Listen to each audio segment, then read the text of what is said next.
Les 2 métriques à suivre tous les jours dans votre activité. Aujourd'hui, j'aimerais vous expliquer un principe essentiel parce que je recommande souvent pour un entrepreneur d'avoir un système marketing qui vous amène des ventes tous les jours. Et j'aimerais insister sur 2 métriques essentielles à observer tous les jours dans votre entreprise pour être sûr que vous allez dans la bonne direction. La première métrique, c'est la plus évidente et c'est celle, on va dire, qui compte le plus à la base, c'est de vous assurer du chiffre d'affaires du jour.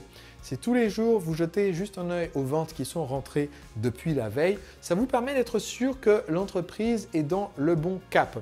Donc, je pars du principe évidemment que vous gérez une activité où vous avez appliqué les autres principes dont je parle sur ma chaîne, comme le principe Profit First, qui est le titre d'un excellent livre dont j'ai expliqué les méthodes dans une précédente vidéo. Je vous mettrai le lien dans la description et dont le but, c'est de savoir que dès que vous faites 100 € de chiffre d'affaires, vous devez être sûr que vous faites au minimum X% de marge.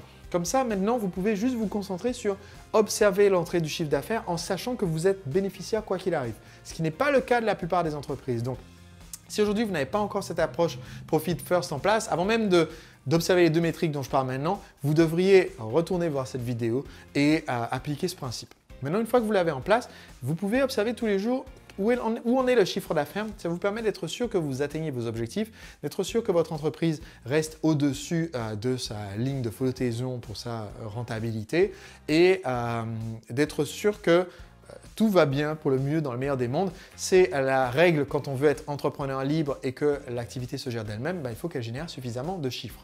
Le problème, c'est que la mesure du chiffre d'affaires, c'est ce qu'en anglais, on appelle un lag metric.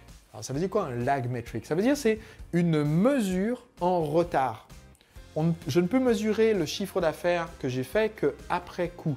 Et si je le regarde, si j'attends de faire mon relevé pour la TVA ou j'attends d'avoir le bilan fourni par le comptable pour le voir, c'est vraiment catastrophique parce que je ne connais mon chiffre d'affaires. Ça m'arrivait au début de mon activité à la fin des années 2000. Je me retrouvais à connaître le chiffre d'affaires que j'ai fait en mai 2008. J'ai l'information en juin 2009 parce que j'attends d'avoir mon bilan comptable. C'est une très mauvaise idée parce qu'on ne sait pas où est-ce qu'on est, donc on navigue complètement dans le noir et si ça se trouve, on est en train de couler le bateau chaque jour. Donc c'est ça le problème des lag métriques, c'est que c'est une mesure qui est faite en retard et même si vous ne la faites pas un an en retard, parce que c'est vraiment l'extrême, même si vous la faites qu'aujourd'hui vous mesurez combien vous avez fait de chiffre d'affaires le mois dernier ou la semaine dernière ou même hier, eh bien c'est entre guillemets trop tard pour sauver la semaine dernière et donc même si vous trimez cette semaine pour ramener les choses à la normale, eh bien vous avez perdu entre guillemets 2 semaines si vous mesurez une fois par semaine. Vous avez perdu 2 mois si vous mesurez une fois par mois. Donc comment est-ce qu'on fait pour éviter ça? Eh bien ça veut dire qu'il nous faut au moins une métrique qui soit ce qu'on appelle une lead metric. C'est quoi une lead metric? C'est une mesure en avance. C'est l'exact opposé. C'est quelque chose qu'on mesure aujourd'hui qui nous permet de prédire avec une certitude correcte combien on va faire entrer de chiffres la semaine prochaine ou le mois prochain, voire même l'année prochaine. Qu'est-ce que je recommande d'utiliser comme lead metric? Eh bien, si vous avez suivi les principes que j'enseigne sur cette même chaîne, c'est-à-dire si vous avez mis en priorité le fait de créer un système automatisé qui vend vos produits ou services, vous avez utilisé un logiciel comme contacticiel.com, vous avez mis en place une séquence comme j'enseigne dans mes formations La Machine à Vendre qui vend votre produit ou service en automatique, eh bien maintenant vous allez connaître par cœur l'information de votre valeur par prospect. Vous allez savoir combien vaut un nouveau prospect qui rentre en contact avec votre entreprise. Du coup, il vous suffit de mesurer combien de prospects sont arrivés chaque jour pour avoir une idée très précise du chiffre que vous allez générer le mois prochain ou la semaine prochaine à partir de ces nouveaux prospects. Donc, la priorité, je dirais, c'est premièrement faire le profit first, comme ça on sait que notre chiffre d'affaires nous apporte des bénéfices. Et pour la métrique nombre de prospects, premièrement, automatiser notre système de vente pour qu'on sache combien vaut chaque nouveau prospect. Et maintenant, notre priorité, c'est d'aller faire la chasse aux nouveaux prospects, littéralement, pour avoir de plus en plus de nouveaux prospects.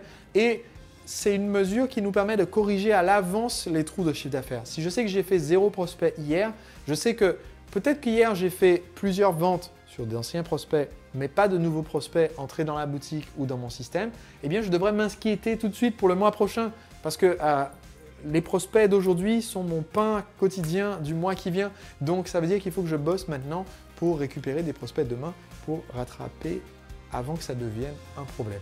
Si vous avez ces deux métriques, une métrique qui est votre chiffre d'affaires, l'autre qui est vos nouveaux prospects, en ayant les bases en place dont j'ai déjà parlé, eh bien vous êtes sûr que l'entreprise est pérenne. Et donc ça vous permet, si vous choisissez d'avoir un emploi du temps d'entrepreneur libre comme moi et de vous libérer beaucoup de temps, d'avoir peu d'informations à vérifier chaque jour pour être sûr que l'entreprise tourne bien.